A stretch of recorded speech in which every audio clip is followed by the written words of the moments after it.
Now that we have seen many of these new compact trucks slammed, it makes you think, are Minitrucks making a comeback?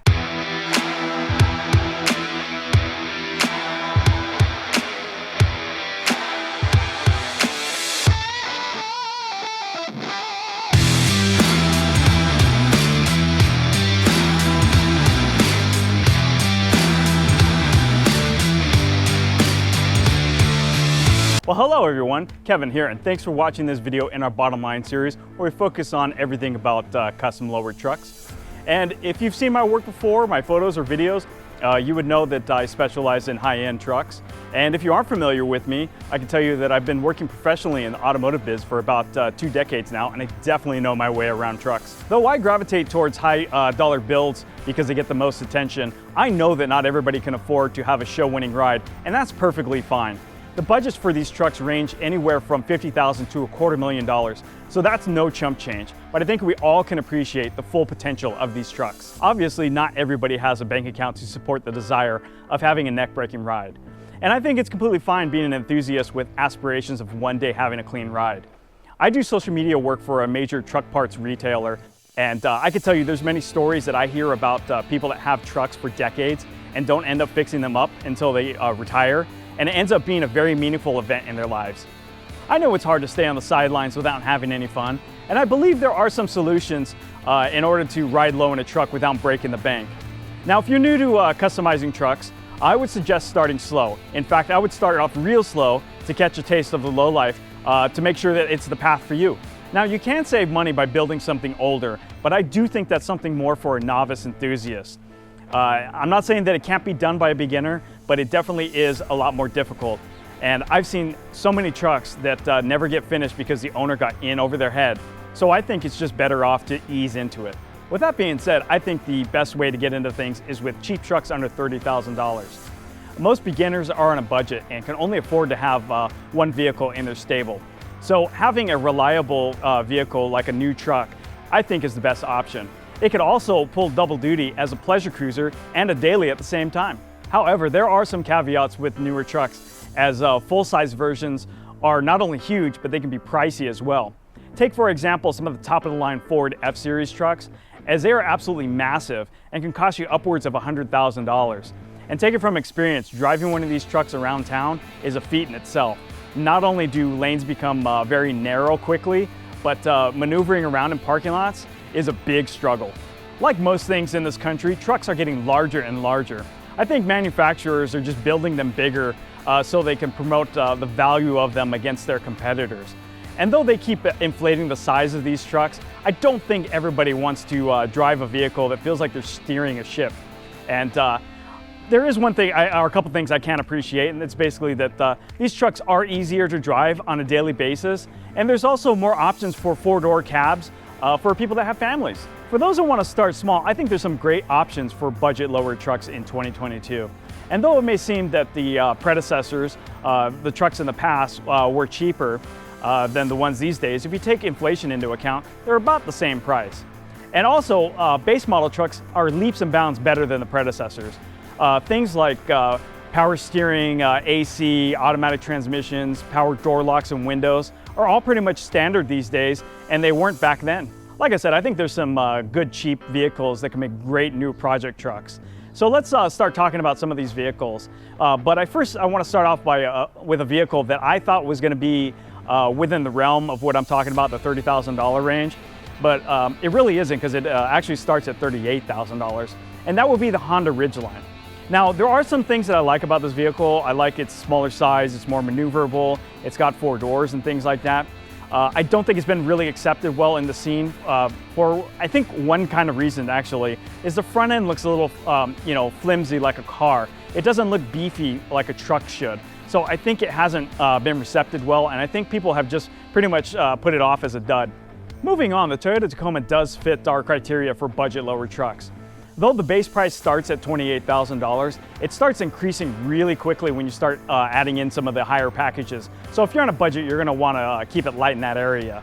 The problem I have with these trucks is that I think that they look better as a lifted or off-road truck rather than a slam version. And I don't know about you guys, but I used to love seeing the older versions lowered and slammed or airbagged or on the ground. And if you guys think differently than I do, drop that stuff in the comment section below. One cheap new truck that I really dig the styling of is the 2022 Frontier. Nissan has been on a roll with new designs, and really this truck goes to prove that they're really fighting to leave a mark in the auto industry. I love the styling of this truck, and I think it would look great closer to the ground. Though the truck is really new to the market, I haven't seen any lowering parts for it, so it might be a little bit difficult. And fabricating your own parts is expensive or costly, even with time as well. So I don't think it's a great truck for cheap truck lowering. But hey, if you're able to do it, all power to you. While we're on the subject of good small trucks to lower, I want to reminisce about one of the all-time best, in my opinion, which was the Chevy S10. Now, in fact, I had one of these, a second generation of them, that was purchased in 2000 for $10,000. And lowering a truck like this costs only a few $100. So it was really budget friendly. And well, I didn't stop there. Like many of us, we went a lot further. And it's just a shame to see this truck got discontinued. Taking its place in 2004 was the Colorado, which had a bump in price. And really, I don't think it had the same appeal as the S10 did. In 2015, we saw the second generation of the Colorado, which was much larger than the original version. In fact, I think it's only a few inches smaller than a full-size Ram pickup. You can get one of these new Colorados for a base price of $25,000. So it really does fit in with our list of affordable new trucks. And yes, you can lower them for only a few $100. But I think because the trucks are so big, dropping them down only a few inches doesn't really give you the sensation of having a lower truck. And I think because of this, because of its size, it really didn't catch on with the truck community as much as the S10 did. On top of that, these trucks are really difficult to add air ride to. And if you're someone like me that wanted to start modestly by dropping it a few inches and then going further down the custom truck rabbit hole later on with air ride, it's going to be a really tough journey for you with these trucks. I think there's a lot better options out there. But hey, don't let me discourage you. If you really want to airbag one of these trucks, hey, all the power to you. If you have different thoughts than I do about this, drop that stuff in the comment section below. Though the Colorado is not a favorite with lower truck enthusiasts, it was a hit with consumers, and GM could not keep up with demand when the second generation came out. And it really goes to prove that the manufacturers went way too far in upscaling their full-size trucks, as not everybody wanted something that big.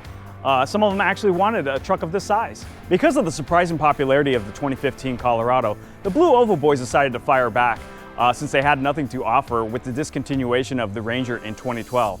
So what they ended up doing was testing the waters overseas with a newly designed Ranger. And because of popular demand, those trucks ended up in the US market by 2019. I really like this truck as it looks great and the starting price is just above $25,000. But like the Colorado and the Tacoma, I think this truck looks better lifted. I don't know, maybe it's just my opinion because I haven't seen any of them slammed completely on the ground. And I know that would be difficult because there's probably no parts for them. But you know, anything is possible. And I challenge you guys to build one because I'd love to see one fully done. I do think the folks at Ford are really onto something as their latest cheap truck offering is really turning heads. The Maverick pickup is basically a steal at $20,000 for a stripped down but capable hauler that has a 191 horsepower hybrid power package. Though this doesn't sound like a lot of power, it's plenty enough to get that truck going while also getting up to 42 miles per gallon. If the hybrid package isn't your thing, you could always upgrade these with a 2.2 liter four-cylinder turbocharged EcoBoost engine that has 250 horsepower and 207 pounds of torque. Mine has a 4x4 version of this truck with that engine, and we fitted it with a set of Nitto Nomad Grappler tires. And when I went to drive the truck for a test of the tires, I quickly found out this truck knows how to giddy up. I was honestly pretty surprised by how fun it is. And though I tend to like GM products, I'm all about Ford's new economical pickup. Surprisingly, these trucks have already caught on with customizers, as many have modified them to go low. And if you're wanting to know how to lower a new Ford Maverick, I can tell you it's pretty easy, as you can use parts from a Ford Escape, as this truck shares the same platform as that SUV. Adding to it, the Bronco Sport is also on the same platform, so you have options to go the other way. And best yet, Chassis Tech offers a full air ride kit for these trucks. Now that we've seen many of these new compact trucks slam, it makes you think, are Minitrucks making a comeback? Jeremy Bumpus was one of the first to dive deep into customizing one of these trucks, and he got some amazing results. Now, I don't know if there weren't any airbag parts when he first built this vehicle, but from what he told me, the suspension is all custom. This thing is completely decked out, and I totally dig it. What I'm hoping for is manufacturers like GM and Ram to have an answer to this revolutionary pickup, as we need cheap new trucks for kids to get into so they can modify them on a budget. We need to keep fueling the fire in order for it to continue to burn. So if any of you auto execs out there are watching this video, please make more trucks like this. We need to continue to grow our scene, which ultimately will support your brands. Well, it's time for me to sign off, and I hope you all find your lower truck nirvana. As always, please hit that like button as it helps us make more videos in the future. And if you have anything to say about the topic of this video, please drop that stuff in the comment section below. Also, make sure to subscribe to this channel so you don't miss a future video, and we will catch you next time.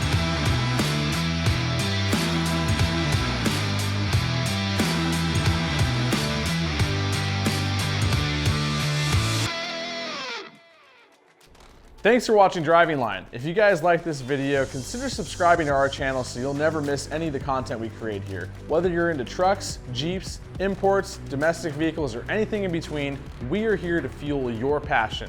So hit that subscribe button and we'll see you guys next time.